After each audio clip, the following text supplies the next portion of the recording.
सुशोभित है आपके तेज से, सत्ता का सर्वोच्च आसन गौरवान्वित है आपके साथ से उत्तराखंड का जनजन। हे महामुनि, हे विकास पुरुष, हम करते हैं आपका अनुसरण।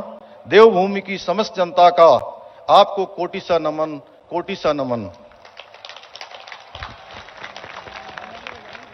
मंच पर विराजमान हमारे पथ प्रदर्शक, हमारे संरक्षक, मां भारती के सच्चे सपूत और विश्व के सर्वाधिक लोकप्रिय नेता, हमारे देश के यशस्वी प्रधानमंत्री आदरणीय नरेंद्र मोदी जी, मैं देवभूमि उत्तराखंड की 1.25 करोड़ देवतुल्य जनता की ओर से आप सभी का कुमाऊं के प्रवेश द्वार हल्द्वानी आने पर हार्दिक स्वागत एवं अभिनंदन करता हूं। हमारे देश में समय समय पर अनेक महापुरुषों ने मां भारती के मुकुट की शोभा बढ़ाने और समाज को सही दिशा दिखाने का कार्य किया है। उनमें से कई ऐसी विभूतियां हैं जिनके बारे में हमने केवल सुना है, उन्हें प्रत्यक्ष रूप से देखा नहीं है। लेकिन जब जब हम आज आदरणीय प्रधानमंत्री जी की ओर देखते हैं तो हमें उन महान विभूतियों का अंश हमारे आदरणीय प्रधानमंत्री जी में दिखाई देता है। आदरणीय प्रधानमंत्री जी स्वामी विवेकानंद जी की तरह भारतीय संस्कृति की पताका को पूरे विश्व में फहराने का काम कर रहे हैं। सरदार वल्लभ भाई पटेल जी की तरह राष्ट्र को सुदृढ़ एवं संगठित करने का काम कर रहे हैं। बाबा साहब भीमराव अंबेडकर की तरह दलितों एवं वंचितों और शोषितों की चिंता कर रहे हैं और पंडित दीनदयाल उपाध्याय जी के आदर्शों पर चलते हुए अंत्योदय के स्वप्न को साकार करने का भी काम कर रहे हैं। यह हमारा सौभाग्य है कि हम आदरणीय प्रधानमंत्री जी के नेतृत्व में उस महान यात्रा के सहयात्री हैं जिस यात्रा का गंतव्य भारत को परम वैभवशाली राष्ट्र बनाना है। जैसा कि श्रीमद् भागवत में भगवान श्री कृष्ण ने कहा है, यदि यदा चरिता श्रेष्ठ तत्त देवोत्तरो जन स यत्त प्रमाणम कुरुते लोकः इस्तदनु वर्तते। अर्थात श्रेष्ठ पुरुष जैसा आचरण करते हैं, सामान्य पुरुष भी वैसा ही आचरण करते हैं तथा श्रेष्ठ पुरुष जिस कर्म को करते हैं उसी को आदर्श मानकर अन्य लोग भी उनका अनुसरण करते हैं। इसी नीति स्रोत की भांति आदरणीय प्रधानमंत्री जी जिस कठिन परिश्रम द्वारा भारत को पुनः विश्व गुरु बनाने के लिए लगातार प्रयत्न कर रहे हैं, लगातार परिश्रम कर रहे हैं, मेरे जैसे सामान्य व्यक्ति को और अधिक परिश्रम करने के लिए प्रेरित करता है, बल्कि 125 करोड़ भारतीयों में एक आशा और विश्वास का बीज रोपित करता है। आज केवल भारत ही नहीं बल्कि विश्व के अन्य देश भी प्रधानमंत्री जी की सोच, उनकी रणनीति और उनके विचारों का अनुसरण करते हैं। कोरोना महामारी से निपटने के लिए भारत द्वारा आदरणीय प्रधानमंत्री जी के नेतृत्व में किए जा रहे कार्यों की न केवल WHO ने जैसे संगठनों ने सराहना की, बल्कि अन्य देश भी भारत द्वारा दिखाए गए अदम्य साहस और विश्वास एवं जीवटता की भूरी भूरी प्रशंसा करते हैं। आज पूरी दुनिया देख रही है कैसे अंत्योदय का अनुसरण करते हुए एक सरकार न केवल जन आकांक्षाओं की पूर्ति कर रही है बल्कि विकास के पथ पर गतिमान रह सकती है। कोरोना काल में जहां आदरणीय प्रधानमंत्री जी द्वारा गरीब कल्याण अन्न योजना से करोड़ों लोगों को 2 वक्त का भोजन सुनिश्चित किया गया, वहीं आयुष्मान भारत योजना ने देश के नागरिकों को यह भरोसा दिलाया कि बीमार होने पर भी उनको इलाज अवश्य मिलेगा। कोई ऐसा क्षेत्र नहीं है जहां आदरणीय प्रधानमंत्री जी के नेतृत्व में केंद्र सरकार द्वारा किए गए कार्यों से सामान्य जनमानस को लाभ प्राप्त न हुआ हो। सर्वस्पर्शी विकास को लेकर आपकी सोच कितनी व्यापक है। ये नमामि गंगे, स्वच्छता अभियान, नई शिक्षा नीति, इंद्रधनुष योजना, one nation one ration card जैसी अनेकों जन कल्याणकारी योजनाओं से प्रदर्शित होता है। आदरणीय प्रधानमंत्री जी के नेतृत्व में आज भारत अपने परम वैभव को प्राप्त करने की ओर आगे बढ़ रहा है। वहीं दूसरी ओर भारत के सांस्कृतिक उत्थान की यात्रा भी आज गतिमान है। दुनिया भर में भारतीय दर्शन, भारतीय परंपरा और भारतीय सनातन संस्कृति के प्रतीकों को उचित स्थान दिलाने के लिए आदरणीय प्रधानमंत्री जी द्वारा किए गए कार्यों को शताब्दियों बाद भी याद रखा जाएगा। यह आदरणीय प्रधानमंत्री जी का प्रतापी नेतृत्व का ही कमाल है कि आज जहां कश्मीर के अंदर धारा 370 का जो दाग भारतीय संविधान से मिटा है, वहीं भारत के राष्ट्र मर्यादा पुरुष भगवान श्री राम के भव्य मंदिर के निर्माण का मार्ग भी प्रशस्त हुआ है। इसके साथ साथ आज हम देखते हैं कि भव्य काशी और दिव्य काशी का जो स्वप्न पंडित मदन मोहन मालवीय जी ने देखा था, उस स्वप्न को साकार करने का काम भी आदरणीय प्रधानमंत्री जी के नेतृत्व में साकार हो रहा है। वह मेरे लिए भी अत्यंत ही हर्ष का क्षण था जब मैं अभी हाल ही में काशी की यात्रा के दौरान घाट से गंगा जल लेकर सीधे बाबा विश्वनाथ पर जलाभिषेक कर पाया। यह सोचना भी कुछ समय पहले तक असंभव था। मैं 2002 में काशी गया था, तब मैंने देखा था कि भगवान विश्वनाथ के मंदिर के अंदर जाने का रास्ता हो या गंगा के घाट की तरफ को जाने का कोई रास्ता था ही नहीं। आज वो बिल्कुल हाईवे की तरह बन गया है। दिव्य काशी और भव्य काशी एक अलौकिक काशी का रूप ले चुका है।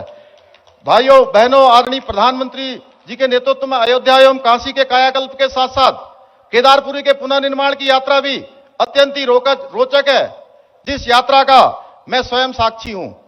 आप सबने भव्य केदारपुरी का नया रूप दीपावली के पर्व पर जब माननीय प्रधानमंत्री जी ने 5 नवंबर को इसका लोकार्पण और शिलान्यास किया था, आपने अवश्य देखा होगा। क्या कुछ वर्षों पहले तक इसके बारे में विचार भी हम कर पाते थे?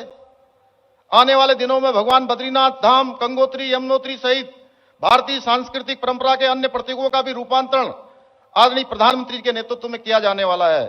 भाइयों बहनों, जिस गति से आदरणीय प्रधानमंत्री जी के नेतृत्व में आज राष्ट्र का चहुमुखी विकास हो रहा है, वो भूतो न भविष्यति।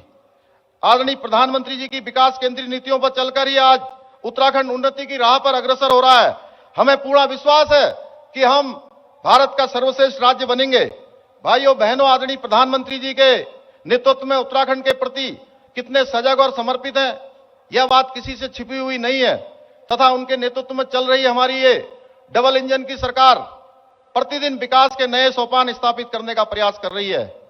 उत्तराखंड के सतत विकास के प्रति यह आदरणीय प्रधानमंत्री जी के समर्पण का ही नतीजा है कि आज 17,500 करोड़ की योजनाओं का यहां पर लोकार्पण और शिलान्यास हो रहा है, जिनमें से 5,747 करोड़ रुपए की लखवाड़ बहुउद्देशीय परियोजना भी शामिल है, जिस योजना के पूरा हो जाने से 300 मेगावाट बिजली का उत्पादन होगा और साथ ही साथ 6 राज्यों को पीने का जल मिलेगा और साथ में हमारे यहां पर रोजगार का सृजन भी होगा हजारों की संख्या में।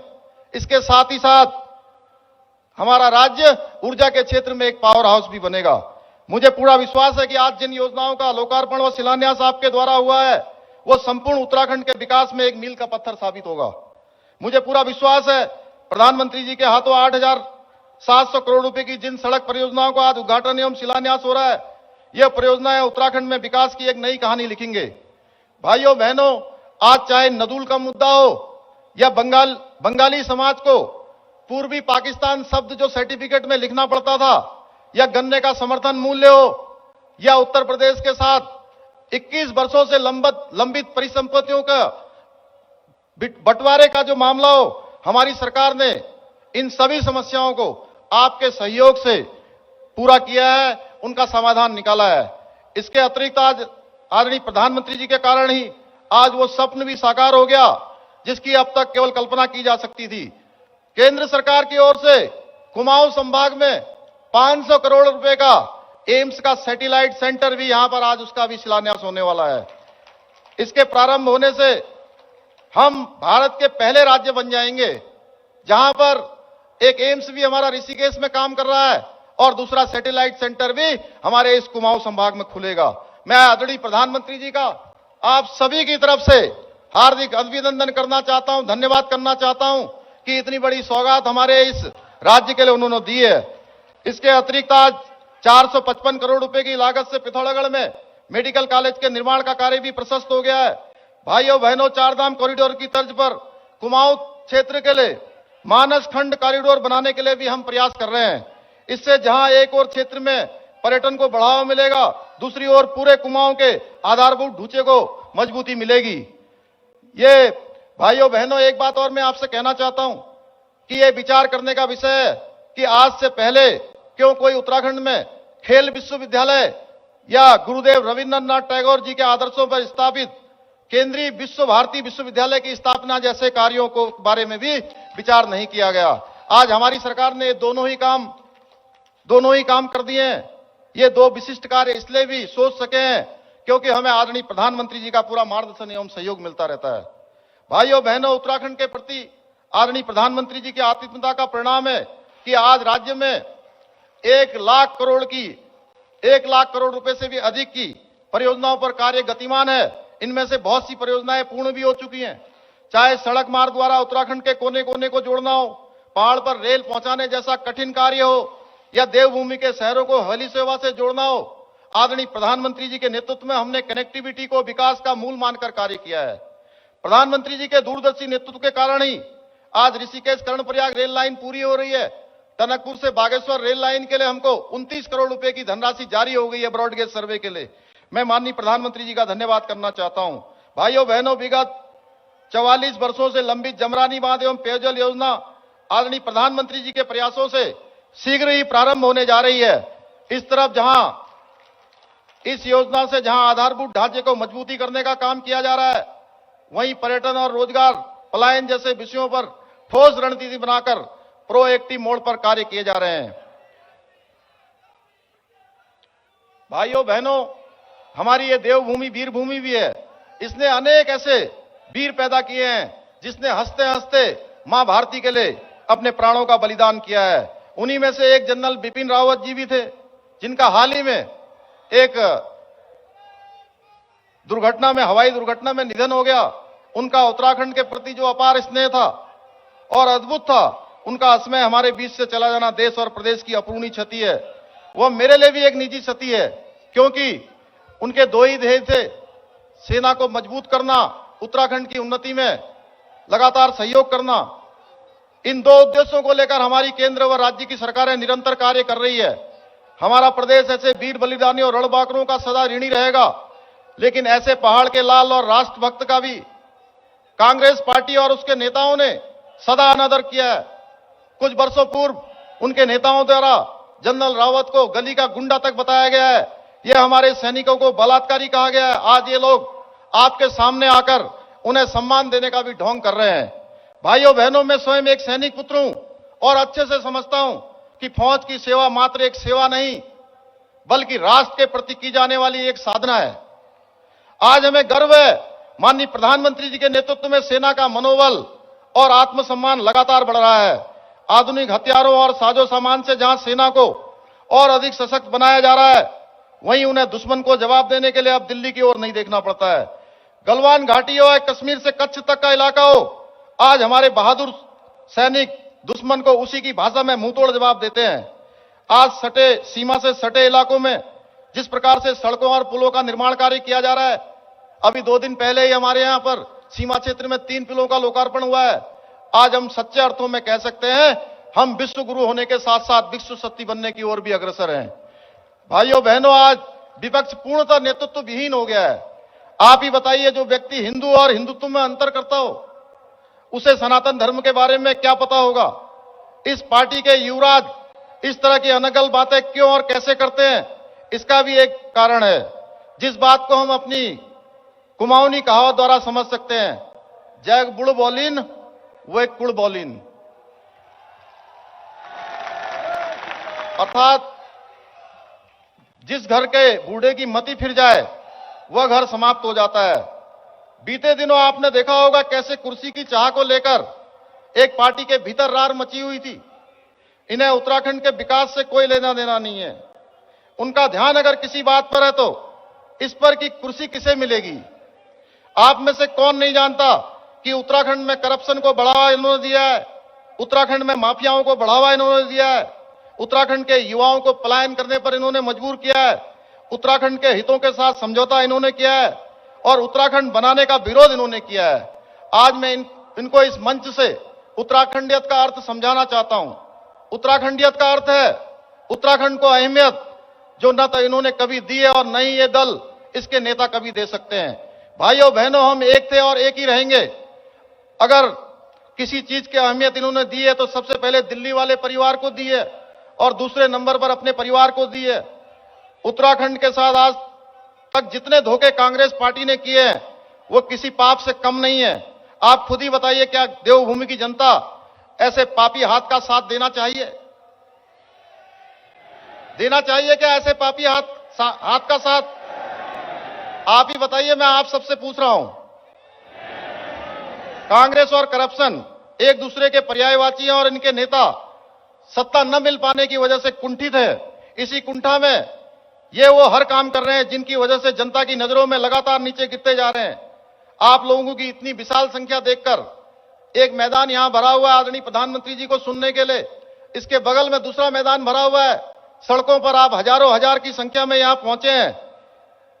मुझे यकीन हो गया है कि उत्तराखंड की जनता ये तय कर चुकी है कि करप्शन के काले हाथ वालों का राज अब इस देवभूमि में कभी दोबारा लौटकर नहीं आएगा।